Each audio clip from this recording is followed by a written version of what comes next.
As always, please make sure that you have your student handout open so that you can type onto that handout and see this screen as well. And remember that you can always pause these videos if you ever need some more time to fill in a blank or do some homework. Alright, let's get started. Welcome back after your midterm exam. I hope that you found that test to go very well, and you're ready to jump back into the content with the second half of this course. Today, we're going to be talking about pronouns. Pronouns are a new part of speech. So we've spent the last 4 classes talking about 2 parts of speech. Do you remember what they are? The different grammatical categories. We talked about nouns and verbs, right? We talked about nouns and verbs. Those are 2 parts of speech. So those are the parts of speech we know already. And with nouns and verbs, we learned how to do a lot of different things. And you can make a lot of different sentences with only nouns and verbs.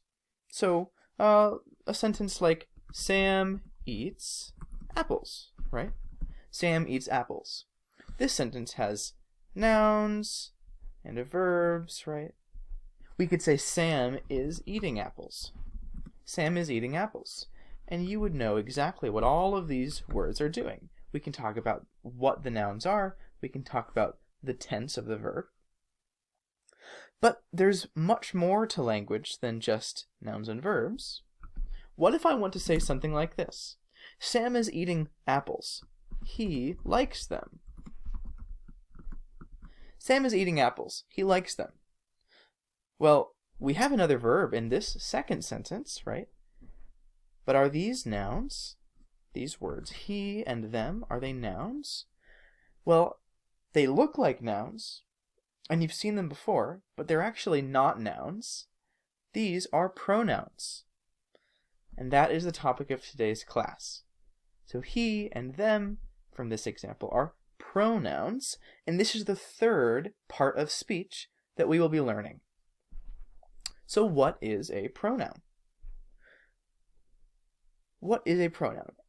As your handout states, pronouns are words that replace nouns, right?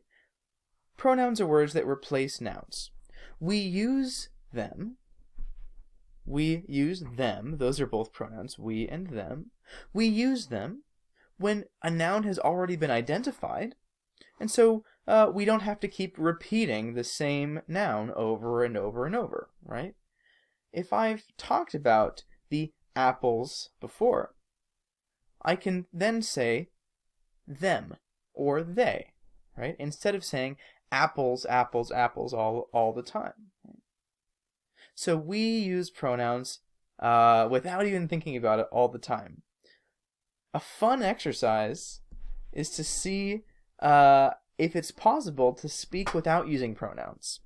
So pronouns, and we're talking about personal pronouns in particular, are words like these, like she, them, her, me, you, I, we, etc.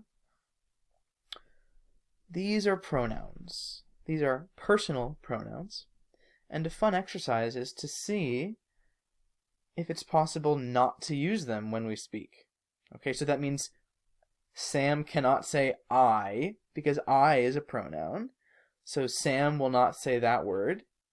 And Sam cannot talk to you, because you is a pronoun. So Sam has to say the person watching this video, right? So the person watching this video probably uses pronouns all the time. The person watching this video might not realize that the person watching this video uses pronouns all the time, but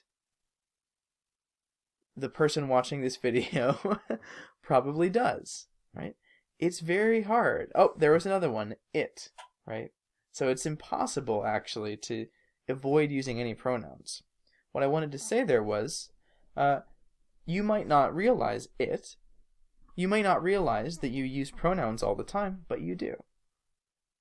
Okay, so that was just a fun little exercise that you can try on your own if you like to try to avoid using pronouns.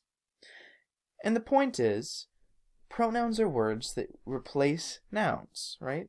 That is the key to take away from it. Pronouns are words that replace nouns. So anytime I use a personal pronoun, I could use a noun instead. It's replacing that noun. Okay, in the next video, we will dive even deeper into the personal pronouns and what they're made of.